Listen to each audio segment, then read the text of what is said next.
Hathaway Home Services sales executives for our video message of the week. All right, this week's message is entitled Inspirational Accountability.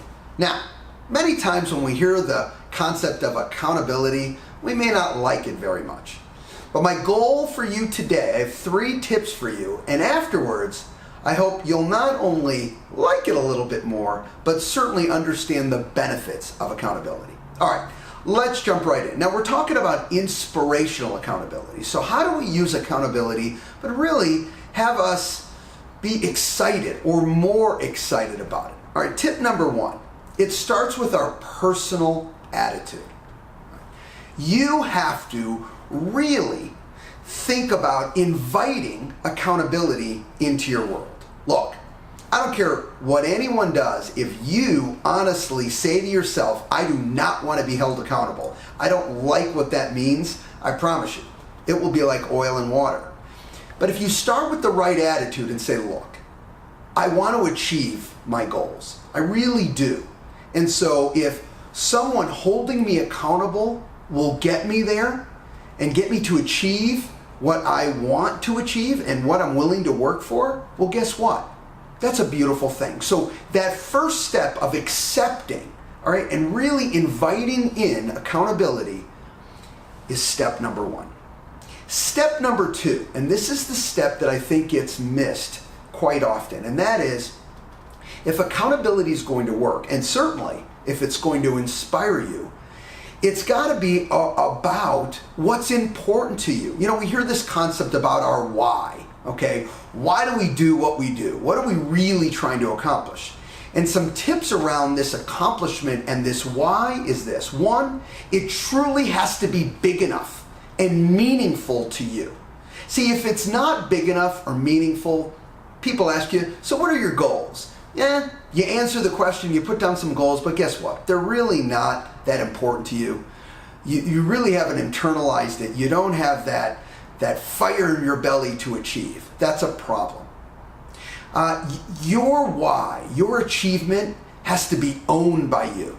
And you've got to think about it all the time because guess what? It's important to you. No one else. It doesn't have to be important to anyone else. It has to be important to you. One other tip around this is sometimes a why, an achievement, doesn't only have to do with us and what we're trying to achieve financially. It may be what those finances are able to do for others. Maybe someone in our family that we love dearly and we want to help them achieve or give them a leg up. So guess what?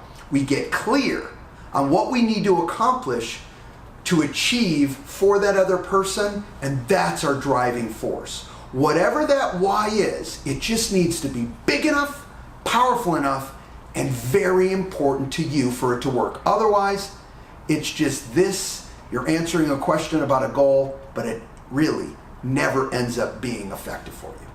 And third, last but certainly not least, is I want you to think about your own personal achievements.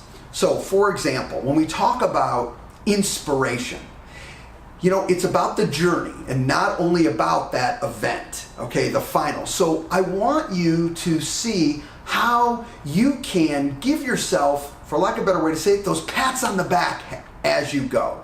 You know, I have to tell you, those personal achievement benchmarks as we go on the road to our greater achievement are important. It keeps us going, keeps us excited. You know, sometimes we'll say to people, oh, I don't need awards, those really don't do anything for me, but when it comes right down to it, and in front of a group, you're recognized. Could be on a board, could be at an event, could be simply at a meeting, but you're recognized because you're really moving your world forward. I have to tell you, it gives everyone a warm and fuzzy, and that's a beautiful thing. All right, inspirational accountability is key, okay, to your success. So accept it. Use these quick tips to move yourself forward, and we'll talk to you next week. Bye-bye.